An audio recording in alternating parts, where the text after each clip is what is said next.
नमस्कार मित्रांनो, आजची भरती म्हणजेच पोलीस पाटील पदाकरता 185 पदांची पदभरती निघालेली आहे। तर बघा, उपविभागीय अधिकारी तथा उपविभागीय दंड अधिकारी कार्यालय जालना या अंतर्गत 185 पदांची ही भरती निघालेली आहे।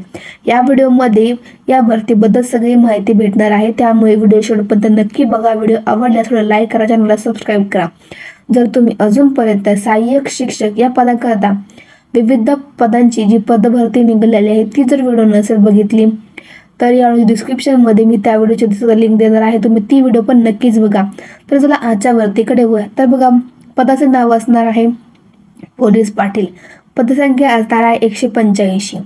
शैक्षणिक पात्रता असणार आहे फक्त 10वी पासवरती। नोकरीचं ठिकाण हे जालना असणार आहे। वयोमर्यादा 25 ते 45 वर्ष असणार आहे। अर्ज शुल्क किती द्यायचे बघा, ओपन कॅटेगरीसाठी 800 रुपये, आरक्षित दुर्बल घटक यांच्यासाठी 600 रुपये। अर्ज करण्याची पद्धत ऑनलाईन असणार आहे। अर्ज करण्याची स्टार्टिंग डेट बघा 15 सप्टेंबर 2025 असणार, ऑलरेडी चालू झालेला आहे। अर्ज करण्याची शेवटची तारीख असणार आहे 30 सप्टेंबर 2025। त्यानंतर इथे तुम्हाला त्यांनी पूर्ण शेड्यूल बनवून दिलं आहे की तुमचं एक्झाम कधी होणार, निकाल कधी लागणार, प्रवेशपत्र कधी येणार ते बघूया। तर बघा, सर्वप्रथम तुमची अर्ज करण्याची स्टार्टिंग डेट ही 15 सप्टेंबर 2025 असणार आहे। अर्ज करण्याची शेवटची तारीख ही 30 सप्टेंबर असणार आहे। त्यानंतर तुमची अर्जाची छाननी केली जाणार आहे 1 ते 2 ऑक्टोबरमध्ये। त्यानंतर तुम्हाला प्रवेशपत्र दिले जाणार जे पात्र विद्यार्थी आहेत 16 ते 12 ऑक्टोबरपर्यंत। तुमची लेखी परीक्षा होणार आहे 12 ऑक्टोबरला। त्याच दिवशी तुमची फर्स्ट आन्सर की प्रसिद्ध होणार आहे।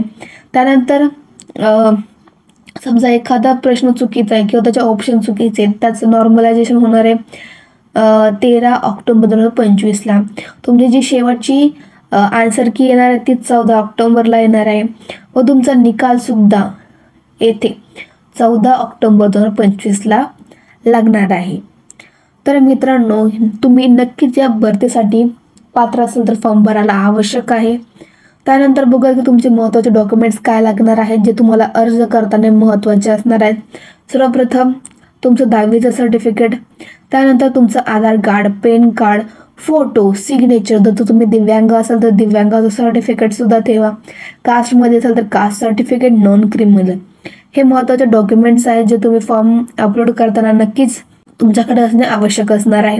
मित्रांनो, जे कोणी पण या भरतीसाठी पात्र असणार आहे त्यांनी नक्कीच फॉर्म भरा। व्हिडिओ आवडल्यास थोडं लाईक करा, चॅनलला सबस्क्राईब करा, कारण की या चॅनलमध्ये तुम्हाला नवीन भरतींबद्दल अपडेट मिळतच राहते।